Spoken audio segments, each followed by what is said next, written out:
What is your closing message to the people of New Hampshire? It's very simple. It's make America great again. But I think very important, before we do this, because you were talking about the Supreme Court, they have two votes that are very important coming up. One is, as we discussed, we call it Colorado or whatever, but you know, I really believe they're going to leave the people to vote. The president of the United States, and I'm not talking about myself, I'm talking about any president, has to have immunity. Because if you take immunity away from the president, so important, you will have a president that's not going to be able to do anything. Teed up to provide his closing argument to the voters who will have to decide between him and Nikki Haley and maybe some other people or whatever. It's make America great again. Now stop bugging me about that stuff that's supposed to be about them. I want to talk about me. I want to talk about the Supreme Court and this thing I call Colorado. You call it that because that's its name. That's the name of the state. But even that didn't hold his attention. No, his favorite topic these days is immunity. And so, again, this is right on the aftermath of being asked to make his closing argument to the people of New Hampshire. It's save me, please. I don't want to go to jail. Persuasive. So that is an interesting admission, I think, of fear. You know, he's worried about what could happen, but it isn't necessarily the most interesting admission that he's made of late. And the one I want to talk about occurred on Truth Social, where he bleated this. A president of the United States must have full immunity, without which it would be impossible for him or her to properly function. Any mistake, even if well-intended, would be met with almost certain indictment by the opposing party at term end. Even events that cross the line must fall under total immunity, or it'll be years of trauma trying to determine good or bad. Blah, blah, blah, blah, blah.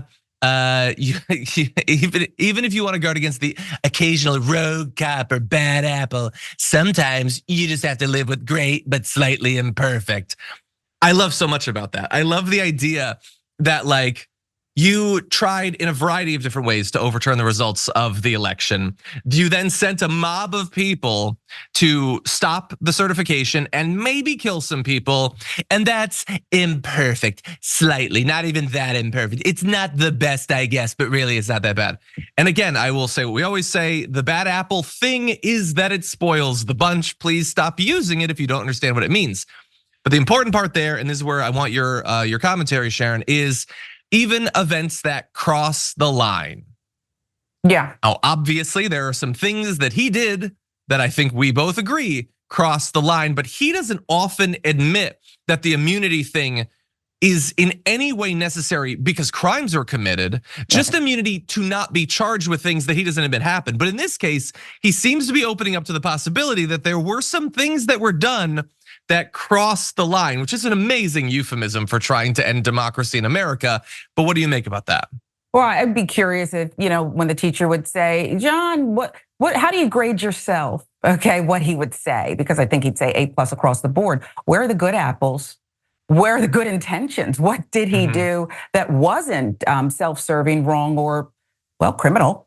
Yes, criminal. So I think he sees things closing in on him and he's worried about that Supreme Court that he rammed through. Even they might not be able to go along with some of his nonsense, and maybe he gets left off a few places and he can't do it after all. But I think he is coming to terms with, not that he did some things wrong, but that he might actually sort of kind of maybe be held a tiny bit accountable.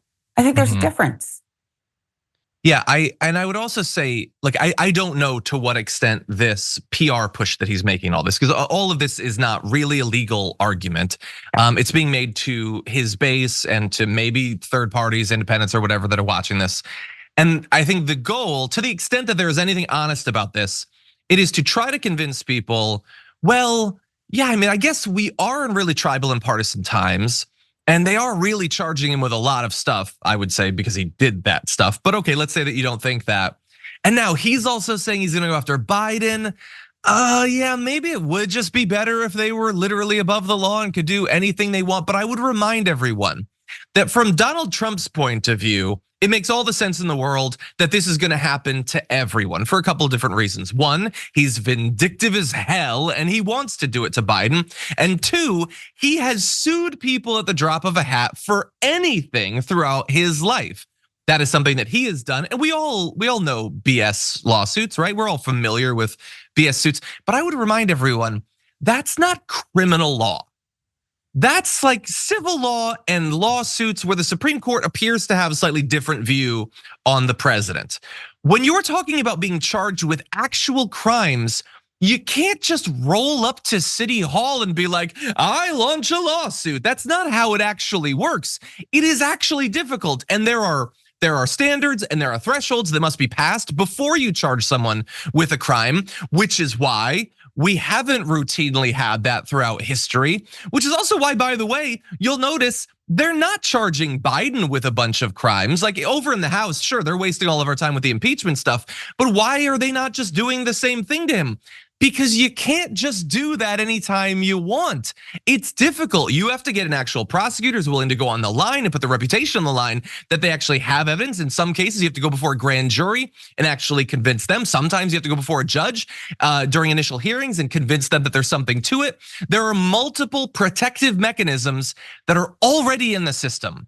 He wants to set up a new one, not to protect past and future presidents. They've been very well protected by the way that things work right now. No, he clearly needs this to protect him during the exceptional, unique, one would hope, circumstances that we see ourselves in right now. That's my view. He's trying to convince the American people of something else. Sharon, what do you think? I think you're exactly right. He's dumbing it down. And if he keeps saying the same things over and over again, even reasonable people who aren't much interested in the details of insurrection or millions being afflicted by COVID and not having masks or being directed to inject bleach or whatever. This is just the like light stuff. I think there's people who, you're right, will say, I'm sick of all of this. It's been going on for years and I'm plumb tired of it. I want it to stop. So that's what he's doing. But I can't imagine right now he's up there and it's a struggle between he and maybe some other leaders, dictators who are creating war and carnage and leaving destruction behind. If he gets this carte blanche immunity, nothing ever can stick ever, which by the way, I mean, isn't that kind of how his life went?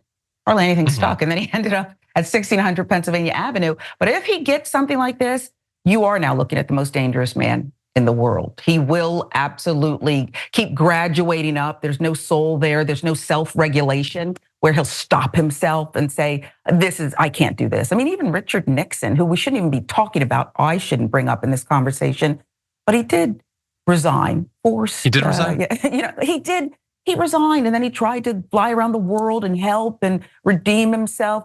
This guy, you can't even imagine it because he's one of a kind. He's the first. He's an original. Yep. Yeah, and it's not even like I would not find it acceptable that we're like, oh, you can do whatever you want because now you're retired or whatever, and you're just gonna go do Habitat for Humanity or whatever. Can you imagine, honestly? He is saying all of this on the verge of 4 more years of being president. Can you imagine what he would do if he had been told by the Supreme Court, oh no, it's all on the House, buddy. Do whatever you want. Buckle up, America, if he gets that.